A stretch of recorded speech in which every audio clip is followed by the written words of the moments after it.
known to be the biggest man's fall towards life.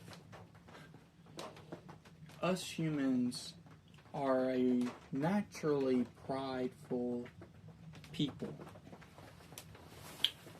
We want to be better than people. We want to dress better than people. We want to live a moral justice that is more superior than people. But what this mindset can create, it can create a condemning mindset. We have to be very careful of allowing these type of thoughts to come within us, because it's very easy for us to be greedy of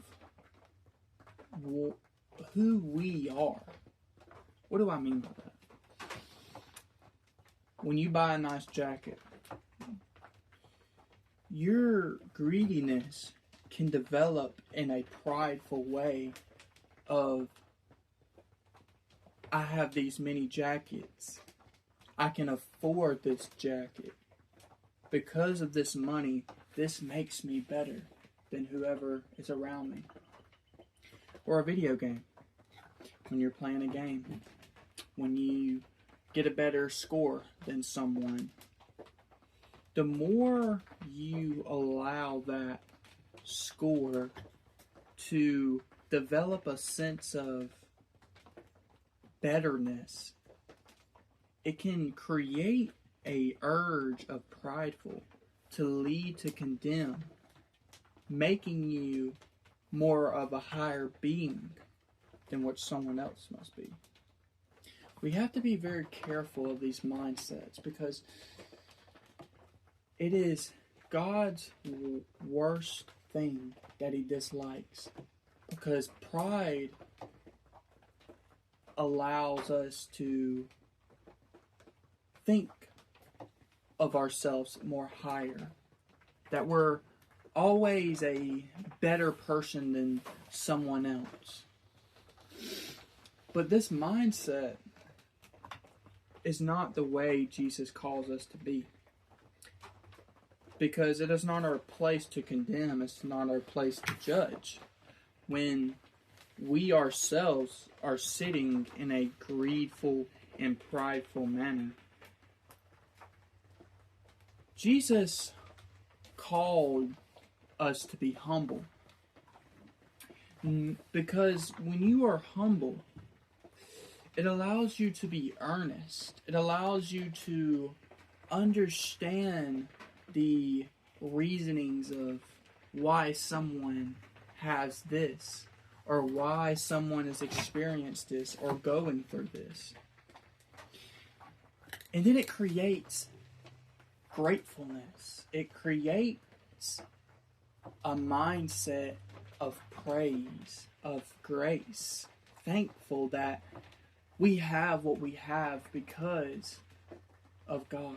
We have what we have because we are blessed. And when God gives us these things, He does not give us these things to exert prideful and to exert a better form of who you are.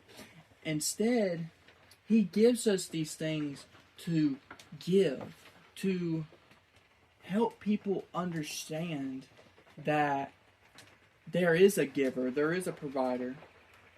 For Jesus says in Scripture, if you place all your wants and all your desires first of the kingdom of heaven, everything that you want shall be given to you.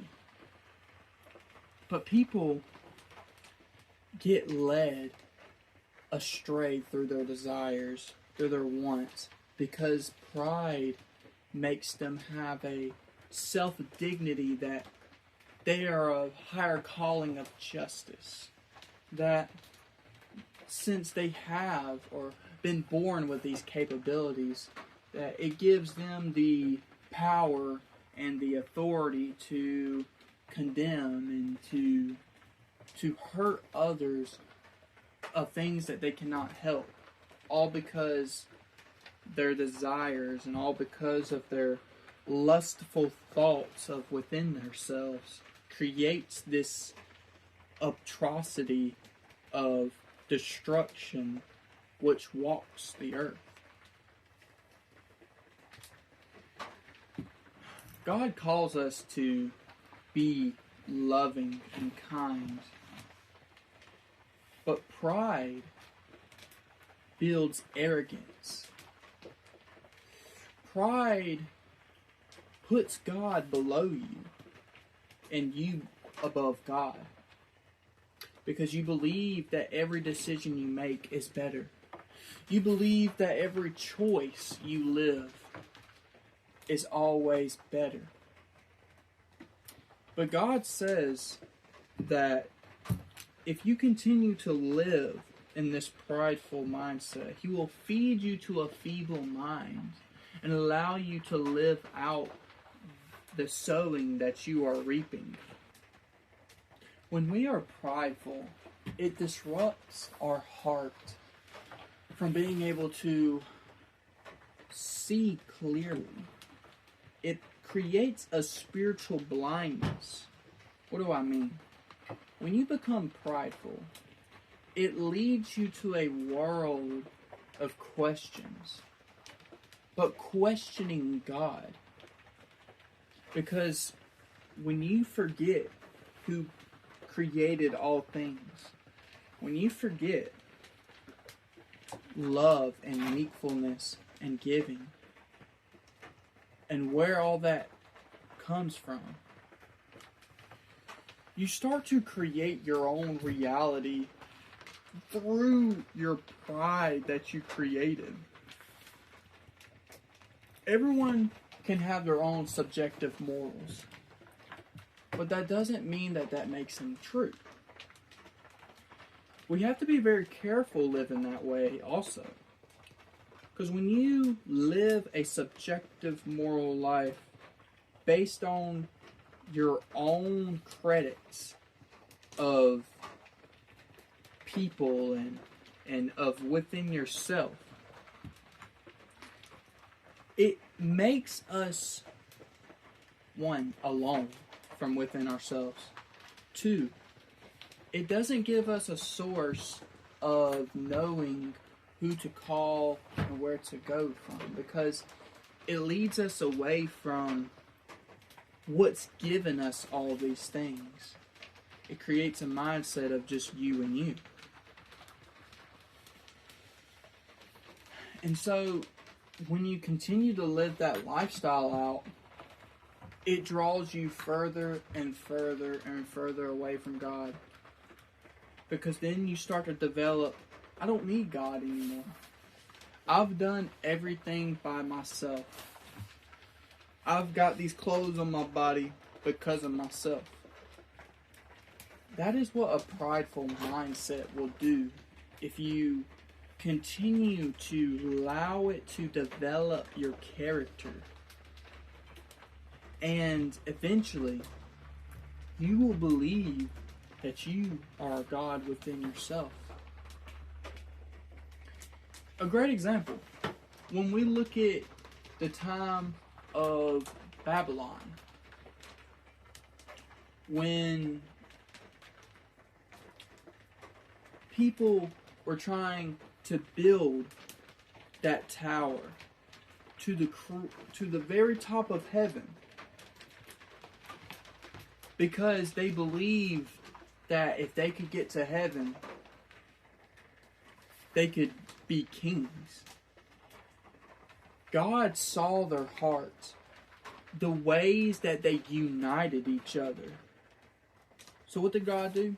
God divided all of them and made them have separate languages of what we have today. Because pride got the best of them.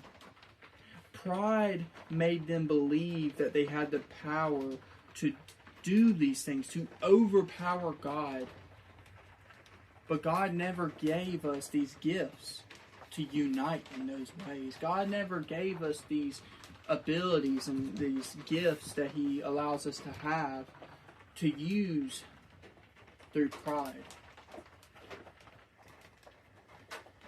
So we must look in within ourselves and ask, what does it mean to be prideful?